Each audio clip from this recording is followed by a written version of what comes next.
13th of the 6th, 2011. This is today's climate change update. Where to begin? Arnie Gunderson put out another video today over Fukushima and the fallout and the effects of the fallout and these minute little particles that they can't detect. They're called hot particles or whatever that people have been breathing in small doses since the disaster began. And he's also reporting TEPCO is reporting the radiation levels are way bigger than they ever admitted before. And I will definitely attach that video below. Caught F Town's blog, TV today, or Sunday night.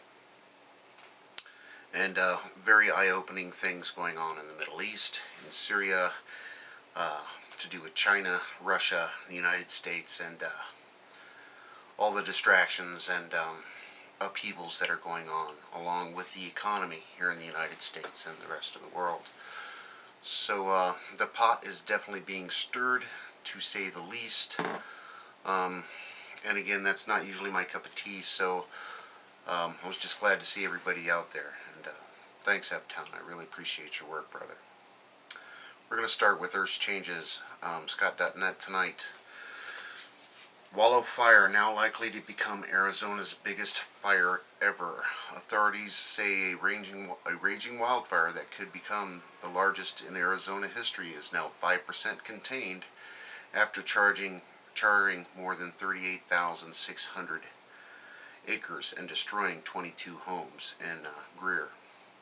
And again, they're talking that this fire is now moving into New Mexico. Of course, we've got fires spouting off in Colorado, and this is the ongoing severe drought and extreme temperatures that have been hitting our American Southwest and Mexico pretty much all season, ongoing.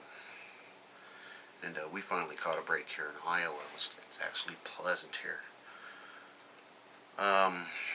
Ethiopia. Earthquake magnitude 5.1 and 9 subsequent large aftershocks. On the extinction protocol, they have reports of actually satellite photos of an outgassing. Basically, I'm calling a volcano.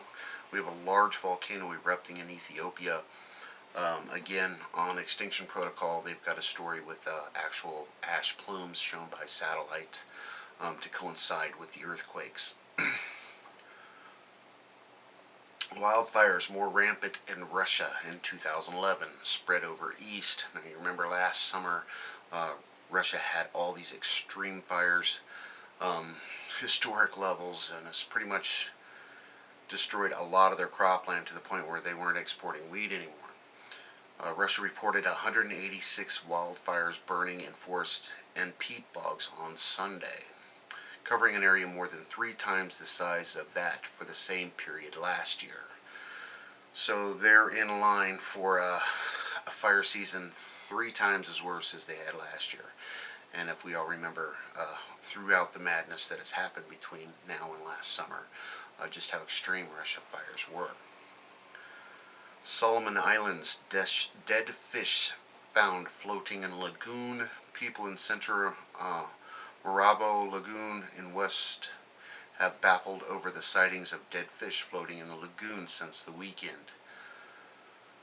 Apparently they spotted large schools of fish dead, and some of the locals are saying that somebody that's developing one of the outer islands for tourism, who married a local, might be the one to cause all this, but of course it's unknown, and they're looking into it.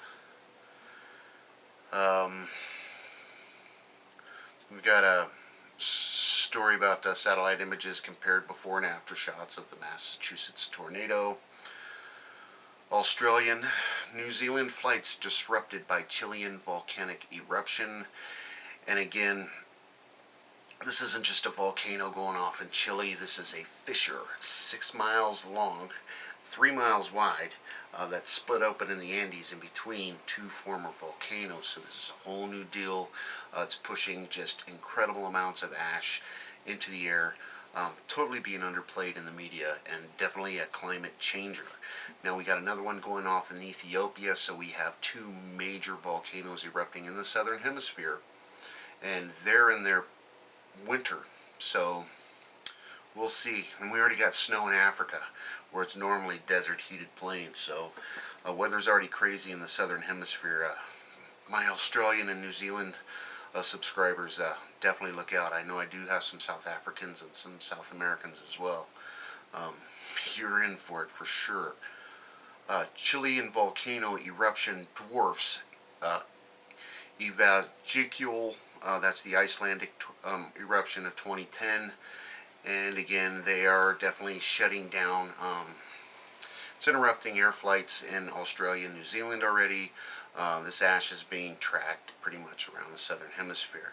Heavy rain, melting snow caused devastating floods across Norway. It's washing away homes and roads. They are not exempt from what's going on. As far as torrential rains combined with melting snows have caused devastating floods across central Norway, washing away several houses and the roads and causing landslides. I've also seen reports of flooding in Germany. Where was that? Romania. Yeah, Romania is reporting flash floods on the RSOE. So there's a lot of flooding going on in Europe. They are not exempt from the heavy rains and climate changes as well. So Arizona burns. They're saying, of course, it's the historic blaze, biggest one they've had since we've been keeping records here in the Southwest. Over to the extinction protocol. Hold on, I'm going to let the cat in. There you go. Christchurch, New Zealand. Double 6.0 and 5.5 magnitude quake shakes Christchurch, New Zealand. So they are not out of the line sights at all. These poor people are definitely getting their share of what's going on in the world. And my heart goes out to them. June 13th, Christchurch, New Zealand. A 6.0 and a 5.5 magnitude quake has been reported right outside Christchurch. The 5.5 struck at 1 and 10 kilometers east of Christchurch at Taylor's Mistake Beach at a depth of 11 kilometers. And sent people scrambling for cover. And it looks like some more buildings collapsed and roads and all the things that we've seen before. Again, they're still tearing down buildings from the last big one. And this is the last thing they need is more extensive quakes. Here's the story. Has violent Ethiopian earthquake swarm triggered yet another planetary eruption? And this is the satellite photo of the ash cloud coming out of Ethiopia for this earthquake activity, and looks like a big volcano going off, really. And their story, the latest satellite images over East Africa shows a giant plume appears to be coming from the region of the earthquake swarm. Stay tuned for verification. I'm going to go ahead and call it now. There's a big volcano going off in Ethiopia right now. 90,000 people still homeless in Japan after March earthquake and tsunami. It's just a national emergency, and again, the radiation counts completely out of whack from what they're telling everybody, all the way over here into the United States of America. And we got people like Dutch Sense and other people taking radioactive readings. And Dutch is over on the West Coast right now, and he's taking some pretty eye-opening videos if you want to sit through and watch him actually do the 10-minute test. And he's on the road, and I got to give him kudos for that. June 12, 2011, Japan National Police Agency said on Saturday that over 90,000 people remain displaced in Japan as a result from the twin disasters in March. The agency put the quake and tsunami death toll at more than 15,000 people, while 8,000 others are still missing as a result of the double catastrophe. They plan on building a total of 52,000 temporary homes for the evacuees, but only about 28,000 of the homes have been completed. And many of the evacuees have declined to move into temporary housing, citing insufficient support services compared to those at shelters. One of the reasons for the slow progress has been the massive amount of debris that needs to be cleared in the disaster-hit area. And you remember their entire east coast is just devastated, from the north all the way down. Just in all kinds of crazy trouble that nobody's reporting on the big scale in Japan. And exceptionally long lunar eclipse will not appear again for 7 years. June 12th, this month's full moon will pass almost directly through the center of Earth's shadow on June 15th in what will be unusually long total eclipse of the moon. The lunar eclipse will occur just 2 weeks after June 1 partial solar eclipse, when the moon blocked part of the sun as viewed from the Arctic regions. And so we've got an exceptionally long lunar eclipse going on right now. Fish kill in New Georgia Islands lagoon baffle local authorities. And again, that's the Solomon Island fish story.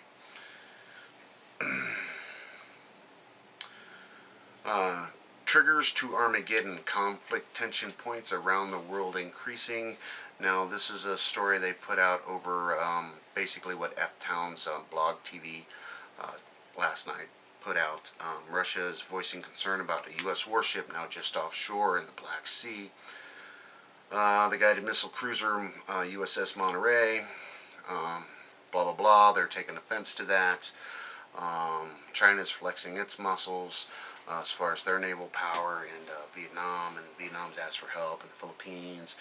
And there's all kinds of crazy things going on in Syria and Libya and Iran and Iraq and Afghanistan and Pakistan, and oh my God, it's just a lot of things going on right now, and it's definitely something we all need to pay attention to, on top of everything else, right? The Norway floods and trail of volcanic gas seen by infrared satellite imagery, and this is the Chile volcanic eruption. And they're saying they're tracking the volcanic gases off and through the Atlantic Ocean and around the world, of course.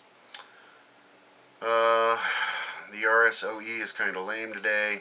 Of course, there are the biological hazard in Joplin, Missouri, where they've actually taken the icon off the map, and you can't really tell what's going on as far as their updated report.